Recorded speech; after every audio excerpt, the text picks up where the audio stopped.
actually was talking about breaking generational trauma and like a lot of these, like you mentioned, like hetero norms that we were supposed to like man up and things like this. Like in your content, in your books, I've seen you like speak about some of these things, and like, is this something you kind of take on your back as part of like something that you hope to rewrite or at least have some people rethink? I mean, I think the challenge is like whenever you take a position, and you know, collective consciousness has to reduce that down to either you're this or you're that. Either you think all masculinity is toxic, or you think it's not, and you're part of the movement to like turn men into women or some shit like that. And I'm not for any of that. As I said, like I think what I recognized was growing up where I grew up taught me how to conduct myself where I grew up. And then very slowly, as I entered a different world, whether it was the career, a different neighborhood, a lot of those tools and strategies that helped me get through high school or whatever, they weren't serving me no more. You know, you don't have to put on a front so people don't test you. You don't have to protect your stuff. You don't have to do half the things that were necessary back then. But the problem is, and this is one of the reasons people have trauma, is because they experienced something when they were young. They create a coping mechanism for it, and it's just trial and error at that point. And they're like, whether between like 8 to 12, and then they never upgrade their software, and they stick to that. You know, like someone disrespects you when you were young, maybe that means you hit them, but you can't. Now the definition of disrespect doesn't change, right? And now maybe you're in the office and someone disrespects you. That is hitting them will not be good for you or anybody that requires your income. So it's like we have to constantly upgrade our software and be like, all right, I'm in a different situation. This stuff doesn't apply anymore. But when you're so young, it can put you in autopilot. You know? And there's been times where I've said like, just in conversation, someone like, get the fuck out of here. Which maybe if me and you were having a conversation, you understand I'm not telling you to go anywhere. You know, and I've had that. Even being downtown and just being around different people out here and saying certain things, and they don't understand the energy. They think loud volume is anger or whatever. And I think I also had to learn different ideas of like the difference between being assertive and aggressive.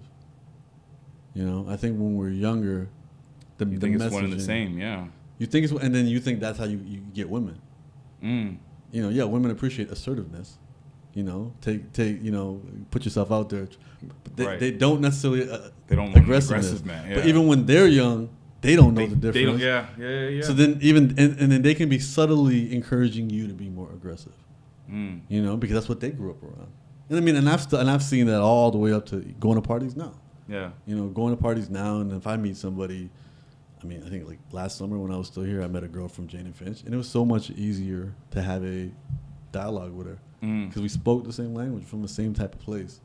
She wasn't over-reading into anything I was doing or saying, you know. And I think that when it comes to these traumas, I think that's one of the big things that it is like we experience a lot of challenging things when we're young and don't understand the world, and we just scramble to try our best to address it. And with a limited tool bag, and then as we get older, we don't update that. So how do you encourage people to update their software? Self-awareness is your salvation. Self-awareness is the religion everybody needs to practice. And I mean, I personally think therapy would be great. I understand therapy is expensive and not accessible to everybody. At the very least, get your thoughts out of your head. Write in a journal. It's proven that if you take a very traumatic experience, no matter how bad it is, and you write it in as much detail as possible, multiple times, like over multiple days, it will actually reduce the impact that trauma has on you. Because even if we don't know about our trauma, we feel it.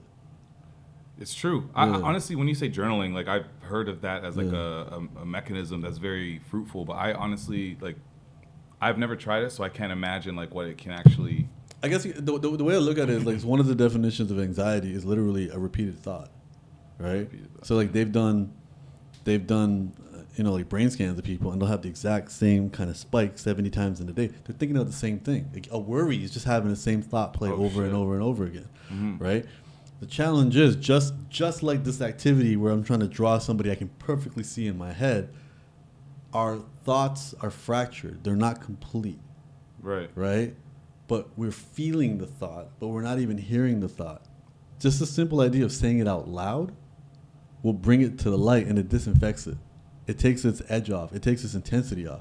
Writing it down, like there have been 3 days ago, I was overwhelmed. I go, I have so much to do. Just making a list. I agree with that. Immediately the stress goes down, and then you're also like, oh wait, it's not actually a lot.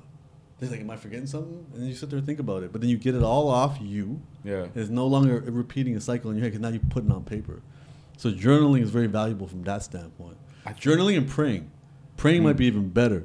And the reason praying is good, irrespective of your beliefs, praying is the only time we're going to be completely honest about what we want and what we're grateful for.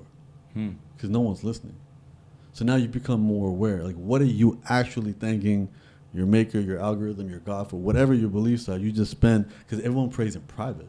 Right. It's just a one-on-one with whoever you're. Yeah. So it's not performative. Yeah. So you may not be saying thank you for my family. You may be saying thank you for this check. Yeah. Thank you for whatever. It helps you reveal what matters to you. And then also what you ask for helps reveal what matters to you.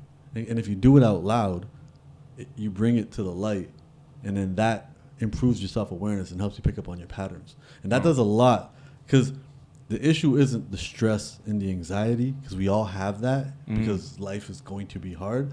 The issue is what we do to suppress it, right? What we do to try to make those thoughts go away.